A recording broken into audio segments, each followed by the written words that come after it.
नरसंहार हुआ, इतना काट दिया गया कि अशोक का हृदय पूरी तरह से परिवर्तन, युद्ध के मैदान में ही अपना तलवार छोड़ दिया था। पूरी तरह से टेंशन में रहता था। इसकी पत्नी आके मनाती थी, क्या हो गया, जीत गए, टेंशन में अत्याचार न किया जाए। और अशोक ने यह प्रण ले लिया जब बौद्ध धर्म अपनाया कि आज के बाद वो कभी भी हथियार नहीं उठाएगा। लेकिन अशोक, स्त्रियों के प्रति भी अशोक की काफी ज्यादा सहानुभूति थी। स्त्रियों की बहुत ज्यादा हत्या भी हो गई थी यहाँ पर, और बाकी इनकी 4-5 गो पत्नी थी सब वहाँ पर। तो स्त्रियों की देखरेख के लिए, उनकी स्थिति को जांच करने के लिए जिस तरह आज के समय में महिला आयोग है, उस समय स्त्री महामात्र की स्थापना किया था। अहमियत थी कि मगध का इतना प्रतापी योग्य शासक होने के बावजूद वो अपना नाम अशोक नहीं लिखवाता था। और यहाँ लोगों को विधायक जी नाली बनवाते हैं तो नाली से पहले खुदवा के लिख जाते हैं स्वर्गीय, पता ना, स्वर्गीय नहीं, माननीय,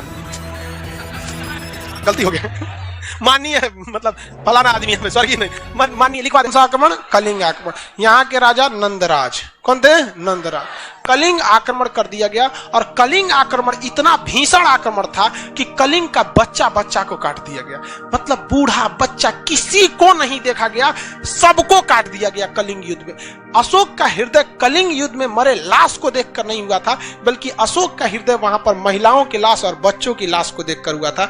जो महिलाएं घर का काम करती है, जो युद्ध कभी नहीं कर सकती हैं, अगर उसे कोई काट दे, 5 साल 6 साल के बच्चे को अगर काट दिया जाए तो किसी भी व्यक्ति का हृदय पिघल जाता है। लोग दुश्मन के दुश्मनी जो होती है ना, तो दुश्मन के भी बच्चे को आदमी थोड़ा सा कहता है तो बच्चा है। यहाँ पे इतना नरसंहार हुआ, इतना काट दिया गया कि अशोक का हृदय पूरी तरह से परिवर्तन, युद्ध के मैदान में ही अपना तलवार छोड़ दिया था पूरी तरह से। एकदम न लड़ने वाले, क्या मिला हमको, हमारी सीमाएं थोड़ी और आगे बढ़ गई, लेकिन हम तो क्या हो गए, पूरी तरह से मानवता के नाम पर हम कलंक हो गए। कलिंग युद्ध ने अशोक का हृदय परिवर्तित कर दिया, पूरी तरह से टेंशन में रहता था। इसकी पत्नी आके मनाती थी, क्या हो गया, जीत गए, भाग, टेंशन में है।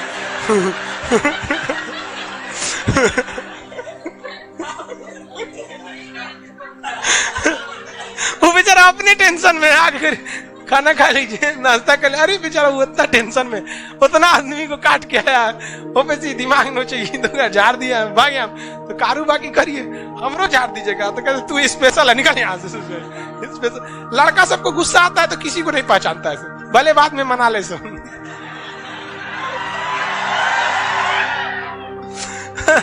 तो इसने क्या किया, पूरी तरह से, ये क्या लिखे हैं जी, 261, एक छूट गया क्या, इधर लिख देंगे चलेगा।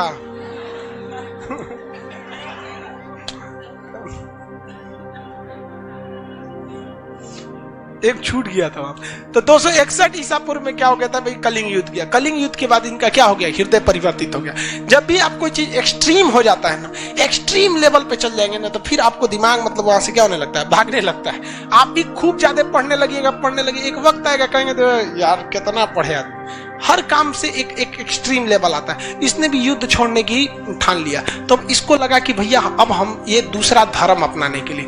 तो इसका भतीजा था जिसका नाम था निग्रोथ, भतीजा का नाम क्या था, निग्रोथ। निग्रोथ जो था वो बहुत शांत रहता था और उसको कोई टेंशन नहीं रहता था। तो ये निग्रोथ से बड़ा प्रेरित था भतीजा से, कहता था तुम इतना शांत कैसे रहता है। कहा कि हम बौद्ध धर्म अपनाते हैं, बौद्ध धर्म में अष्टांगिक मार्ग पर चलिए, मार धार मत करिए, 10 सील का पालन कीजिए। यहाँ पर जो 3 उनके उपदेश दिए गए हैं उनको ध्यान दीजिए, सत पिटक, विनय पिटक, अभिनव पिटक, इस सबको पढ़िए, ठीक रहेगा। तो महात्मा बुद्ध ने पूछा कि महात्मा बुद्ध करे, अशोक ने पूछा कि क्या है बौद्ध धर्म।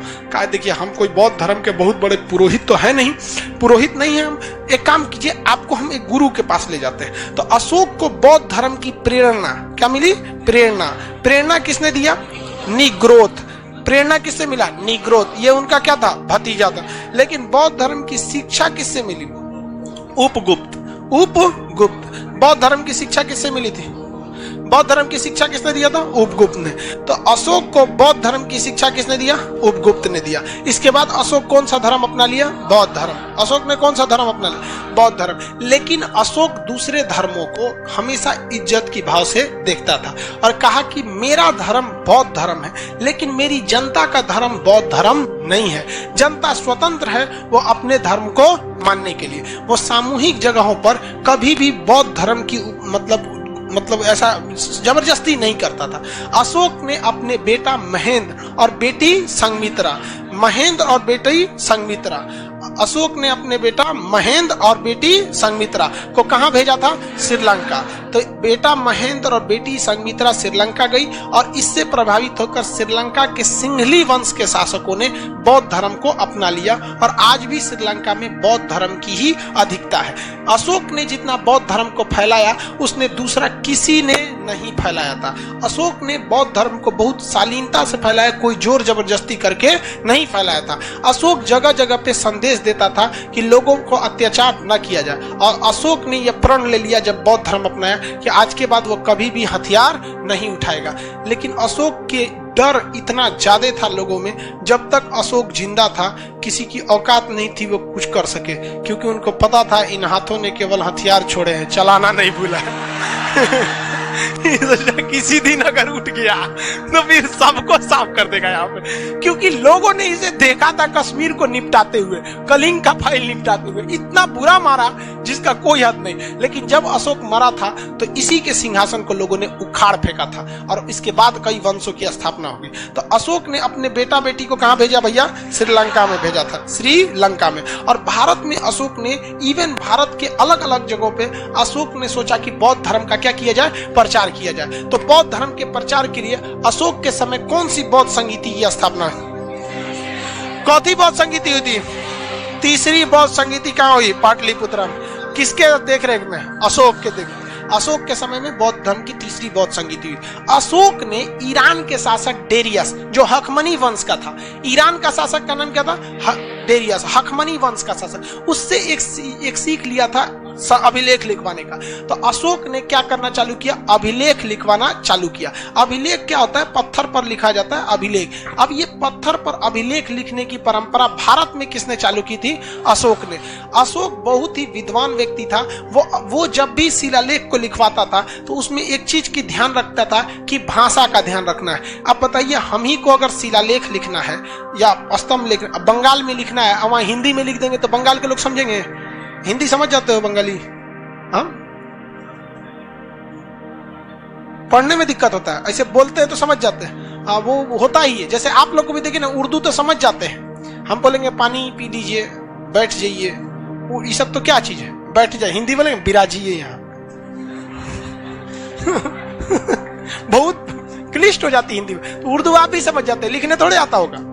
तो वैसे ही मतलब अलग अशोक भी समझता था कि हमको क्या करना है, ऐसे ही भाषा का प्रयोग करना है जो लोग क्या कर सके, समझ सके।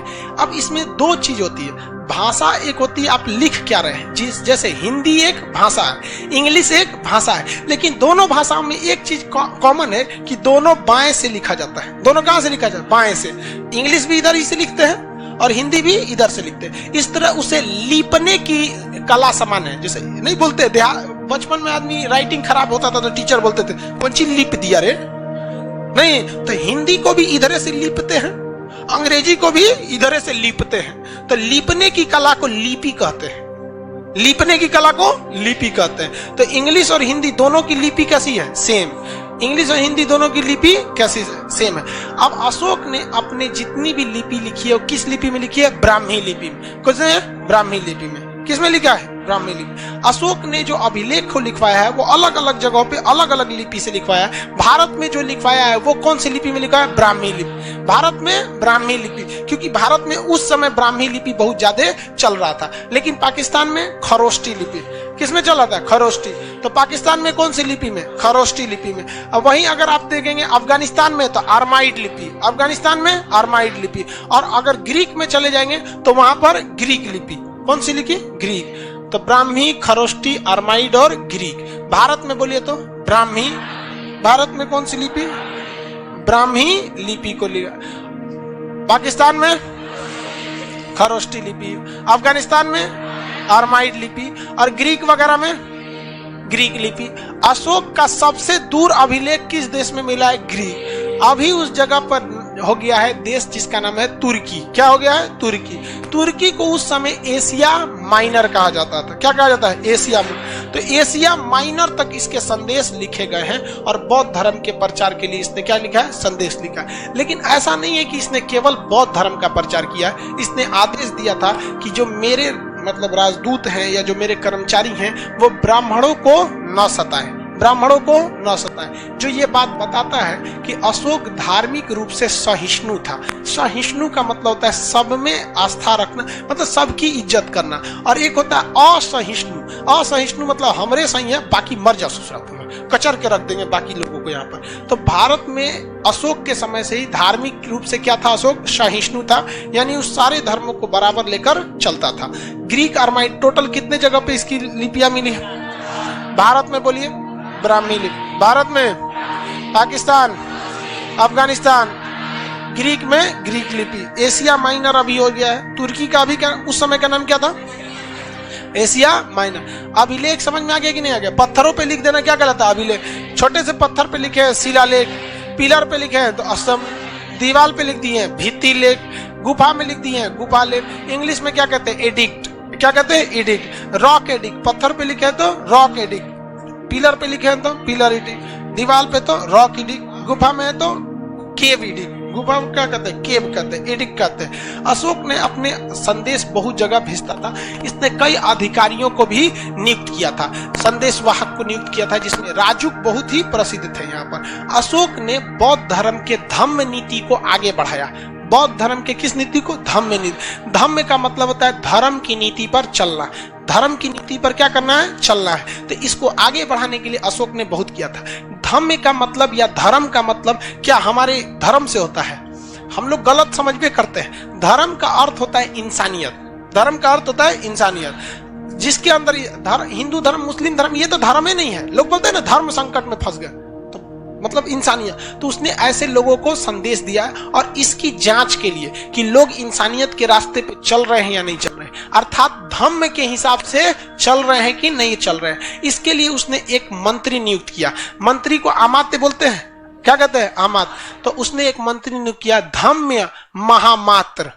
कौन सी अधिकारी? धम्म महामात्र। तो अशोक ने लोगों के धार्मिक जीवन को ठीक ठाक से, इंसानियत ठीक रखने के लिए कौन सी अधिकारी को नियुक्त किया? धम्म महामात्र। कौन सी अधिकारी? धम्म महामात्र। कौन सा? धम्म महा। स्त्रियों के प्रति भी अशोक की काफी ज्यादा सहानुभूति थी। स्त्रियों की बहुत ज्यादा हत्या भी हो गई थी यहाँ पर, और बाकी इनकी 4-5 गो पत्नी थी सब वहां पर। तो स्त्रियों की देखरेख के लिए, उनकी स्थिति को जांच करने के लिए, जिस तरह आज के समय में महिला आयोग है, उस समय स्त्री महामात्र की स्थापना किया था अशोक ने। अशोक ने अपने ज्यादातर मतलब इसको संदेश को किसके माध्यम से फैला था? शिलालेख के माध्यम से फैला दिया था। अशोक ने कई अन्य भी काम किए थे, तीर्थ यात्रा कर इत्यादि को भी हटाया था अशोक। हालांकि अशोक ने कभी भी बौद्ध धर्म को किसी भी तरह का राजकीय धर्म घोषित नहीं किया। समझ में आ रहा है कि नहीं आ रहा? अशोक, किसी को कंफ्यूजन नहीं ना है? क्वेश्चन पूछा जाए। पहले के जमाने में महावीर स्वामी और महात्मा बुद्ध न, ये लोग घर छोड़ के भाग गया, बाकी लोग घर नहीं छोड़े थे लोग यहाँ पे। अशोक का जन्म कब हुआ था? अशोक का जन्म, अशोक का राज्याभिषेक कब हुआ? राज्याभिषेक के चौथे वर्ष कलिंग युद्ध। कलिंग युद्ध के समय राजा कौन था? नंदराज। कलिंग युद्ध की जानकारी अशोक ने किसी शिलालेख में दिया है? दिया। वो हम आगे पढ़ाएंगे और अशोक के 14 शिलालेख तो उसमें ही बताएंगे। लेकिन कलिंग युद्ध की विस्तृत जानकारी ये एक अभिलेख से मिलता है जिसका नाम है हाथी गुफा अभिलेख। ये उड़ीसा में स्थित है, हाथी गुफा अभिलेख। तो कलिंग युद्ध की जानकारी किस अभिलेख से मिलती है? हाथी गुफा अभिलेख। विस्तृत जानकारी हाथी गुफा अभिलेख। क्या हाथी गुफा अभिलेख अशोक का है? नहीं। क्या नंदराज का है? नहीं। उड़ीसा का राजा खारबेल का। उड़ीसा का राजा खारबेल, उड़ीसा के राजा खारबेल ने अपने यहाँ हाथी गुफा अभिलेख, एक अभिलेख बनवाया जो आकार में कैसा था? हाथी के समय। तो हाथी गुफा अभिलेख बनवाया, उसमें उसने विस्तृत जानकारी दे रखी है किसके बारे में? कलिंग के बारे में, अशोक के बारे में, कि अशोक नामक राजा मगध से आकर कलिंग पर क्या किया था? आक्रमण किया और कलिंग को भारत में क्या कर लिया गया था? मिला लिया गया था। कलिंग युद्ध के बाद अशोक ने बौद्ध धर्म को जानने के लिए, बौद्ध धर्म की प्रेरणा किसने दिया था? निग्रोध। बौद्ध धर्म की शिक्षा किसने दिया? अशोक की 5 पत्नियों में सबसे प्रिय पत्नी कारू। बाकी अशोक ने अपने बेटा और बेटी का नाम बताइए तो? संघमित्रा और महेंद्र। महेंद्र और संघमित्रा। कहाँ भेजा गया था? श्रीलंका। अशोक के समय कौन सी बौद्ध संगीति हुई? तीसरी बौद्ध संगीति। अशोक का बौद्ध धर्म राजकीय धर्म था, इसका निजी धर्म था। क्या इसने दूसरे धर्मों के प्रति सहिष्णु था या असहिष्णु था? सहिष्णु था। अशोक को में इस अभिलेख लिखने की प्रेरणा किसने दिया? किसने? डेरियस। डेरियस कहाँ का शासक? ईरान का शासक। डेरियस ईरान का शासक। ईरान के किस वंश का शासक? हकमनी वंश का। कौन सा वंश? हकमनी वंश का शासक था। अशोक ने जनता की भाषा में कुल 4 लोकप्रिय भाषाओं में अभिलेख लिखा है। भारत में, पाकिस्तान में खरोष्टी लिपि, अफगानिस्तान में अरमाई, अफगानिस्तान में, और ग्रीक में। अभी के समय उस जगह का नाम तुर्की, हालांकि उसे और नाम से जानते हैं, एशिया माइनर के नाम से जानते हैं। अशोक ने जो अपने अभिलेख लिखवाए हैं, ये अशोक के जितने अभिलेख हैं, ये अभिलेख जो सबसे ज्यादा किस भाषा में है? किस? अब आप ही बताइए, सबसे बड़ा एरिया इसमें कौन दिख रहा है? भारत। तो सबसे ज्यादा किस में होंगे? ब्राह्मी। किसमें? ब्राह्मी लिपि में होंगे यहाँ पर, अशोक वगैरह के काल में। आगे बढ़ जाते हैं, किसी को अशोक में दिक्कत नहीं है, कोई प्रॉब्लम नहीं ना? देखिए मटेरियल, अशोक ने क्रूरतापूर्वक कहां के विद्रोह को दबाया था? कलिंग के। कहां के विद्रोह को? कश्मीर के विद्रोह को न दबाया था, कलिंग बोलता है। अब इसके बाद बच गया अशोक का मतलब शिलालेख, सैन्य व्यवस्था, अर्थव्यवस्था इत्यादि के बारे में देखते हैं। चलिए पकड़िए, अभी अशोक का मेनली अभिलेख वाला हिस्सा देखते हैं। देखो भाई, अशोक के जो अभिलेख थे, कलिंग कश्मीर को दबाया गया था जो विद्रोह, बहुत क्रूरतापूर्वक था, और उसकी जानकारी किस पुस्तक से मिलती है? राजतरंगिणी से। अब अशोक के अभिलेखों के बारे में हम लोग समझते हैं। अभिलेख अशोक ने कई टाइप के लिखवाए। एक कुछ बड़े अभिलेख हैं, कुछ छोटे अभिलेख हैं। कुछ अभिलेख ऐसे हैं जो पिलर पे लिखे गए हैं, जिसे हम लोग स्तंभ लेख कहते हैं। तो अशोक के अभिलेख कई कैटेगरी में बटे हैं और कई भाषाओं में बटे हैं। अभिलेख में अशोक की सबसे बड़ी समस्या ये थी कि अशोक वगैरह की जानकारी, खोदाई वगैरह तो यहाँ हुई बाद में खोदाई हुआ, और पत्थर पे कुछ कुछ लिखा हुआ संदेश मिला। तो इसको लिखने की सफलता जो मिली थी, जेम्स प्रिंसेप को मिली। अशोक के अभिलेख लिखने की सफलता किसे मिली? जेम्स प्रिंसेप को। अशोक के अभिलेख लिखने की सफलता जेम्स प्रिंसेप को। लेकिन जेम्स प्रिंसेप को एक बात, बहुत बड़ी समस्या आ गई, क्योंकि वहां कहीं भी अभिलेख पर अशोक नहीं लिखा था। दिक्कत, संदेश लिख दिया था, मैं मगध का राजा। सोच रहे मगध का राजा, तो मगध में तो 75 को राजा होके गए सब। क्या पता कि अजात शत्रु का है, कि बिंबिसार का है, कि अशोक का है। नहीं ना कह सकते कि धनानंद का है, किसी का भी हो सकता है। वहां पे लिखा मैं मगध सम्राट। तो भैया मगध का सम्राट तो बहुत से लोग थे। प्रियदर्शी, मगध साम्राज्य में कोई प्रियदर्शी था ही नहीं। और लिखता मैं मगध साम्राज्य प्रियदर्शी। तो सब ना, अशोक ने तो अभिलेख लिख दिया। लिखने की प्रेरणा किससे लिया था? डेरियस। उस लिखे हुए अभिलेख को कोई पढ़ ही नहीं पा रहा था। उससे पढ़ने की सफलता पहले किसे मिली? James Prinsep. उसी ने पढ़ा, और पढ़ने के बाद सबसे बड़ी समस्या क्या आ गई? उसमें क्या लिखा हुआ था? मगध सम्राट। हर जगह क्या लिखा था? मगध सम्राट। और बाकी कई जगह लिखा था मैं मगध का राजा प्रियदर्शी। लेकिन दिक्कत जानते क्या हो गया? हर जगह सबूत उबूत मिलाया जाता है ना, कहीं कहीं से लिंक हो जाता है। बस एक जगह लिख दिया, राजस्थान में। राजस्थान में एक अभिलेख लिखा, वहां लिखा मैं मगध सम्राट अशोक प्रियदर्शी। तब कहते ओए ससुरा, जहां जहां प्रियदर्शी लिखल है ये है। कौन है? यही है। तो कहीं कहीं के अभिलेख में, टोटल अभिलेख में क्या अशोक के नाम लिखे गए? 3 नाम प्रसिद्ध है, एक प्रियदर्शी, एक मगध सम्राट। एक ही जगह क्या लिखा गया है? अब अशोक लिखा गया। अब इसके कई अभिलेख है, कुछ छोटे अभिलेख है, कुछ बड़े अभिलेख है, कुछ क्या है?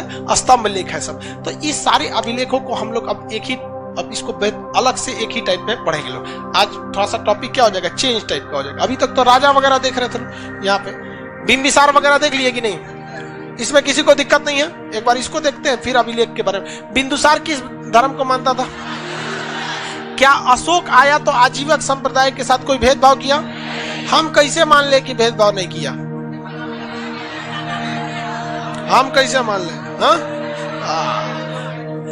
अशोक आजीवक संप्रदाय की भी इज्जत करता था, क्योंकि ये गया में स्थित बराबर नाम के जगह पर कुछ पहाड़ स्थित है। जगह का नाम क्या है? बराबर। हालांकि वो बराबर है ही नहीं है। बराबर जगह पे क्या है? पहाड़ है। उन पहाड़ों पर गुफा बनवाया था। उस गुफा के कितने संख्या थे? 4। और किसे दे रखा था? आजीवक संप्रदाय। 4 गुफाओं के नाम क्या थे? एक का नाम था सुदामा, गुफा का नाम सुदामा, कर्ण, चोपड़ा, विश्व झोपड़ी। सुदामा, कर्ण, चोपड़ा विष झोपड़ी, सुदामा कर्ण चोपड़ा विष झोपड़ी, सुदामा कर्ण चोपड़ा विष झोपड़ी, सुदामा कर्ण चोपड़ा विष झोपड़ी। ये चारों गुफाएं इसने किसे दे रखा था? आजीवक। इससे यह स्पष्ट होता है कि अशोक आजीवक संप्रदाय के प्रति भी श्रद्धा रखता था। ब्राह्मणों को न सताने का आदेश दिया, इसका मतलब यह हिंदू धर्म में भी श्रद्धा रखता था। खुद कौन से धर्म को अपनाता था? बौद्ध धर्म को। इसके दरबार में जैन धर्म के लोगों को भी बहुत इज्जत सत्कार दिया गया था। महिलाओं की स्थिति सुधारने के लिए महिला महामात्र नामक अधिकारी की नियुक्ति किया था। लोगों की शिकायत इत्यादि को सुनने के लिए भी अधिकारी वगैरह की नियुक्ति किया। इसका मतलब अशोक ने कोशिश किया कि समाज के छोटे से बड़े लोगों को क्या किया जा सके? बराबर का दर्जा दिया जा सके। और अपने संदेश को फैलाने के लिए अशोक ने कई जगहों पर क्या रखा था? शिलालेख। और ये इसकी इंसानियत थी कि मगध का इतना प्रतापी योग्य शासक होने के बावजूद वो अपना नाम अशोक नहीं लिखवाता था। और यहाँ लोग एगो विधायक जी नाली बनवाते हैं तो नाली से पहले खुदवा के लिख जाते हैं स्वर्गीय फताना, स्वर्गीय नहीं, माननीय, गलती हो गया, माननीय मतलब फलाना आदमी, स्वर्गीय नहीं, माननीय लिखवा दे। जबकि वो केवल क्या लिखवाता था? मगध सम्राट। जबकि ऐसा भी तो हो सकता है, मुखिया जी अगर नाली बनवाए या सड़क बनवाए तो लिख सकते ना माननीय मुखिया के कर कमलों से मतलब प्रारंभ किया गया। तो माननीय मुखिया अगवा नाम जरूर लिखवाता है। वो अशोक इतना महान होने के बाद भी जल्दी नाम नहीं लिखाया था, इसीलिए समस्या हो गई थी उसे पढ़ने में कामयाबी सबसे पहले किसे मिले? James Prince. अब हमें क्या पढ़ना है? अशोक के शिलालेखों, स्तंभ लेख, छोटे लेख, बड़े लेख इत्यादि के बारे में अब हम चर्चा कल करेंगे।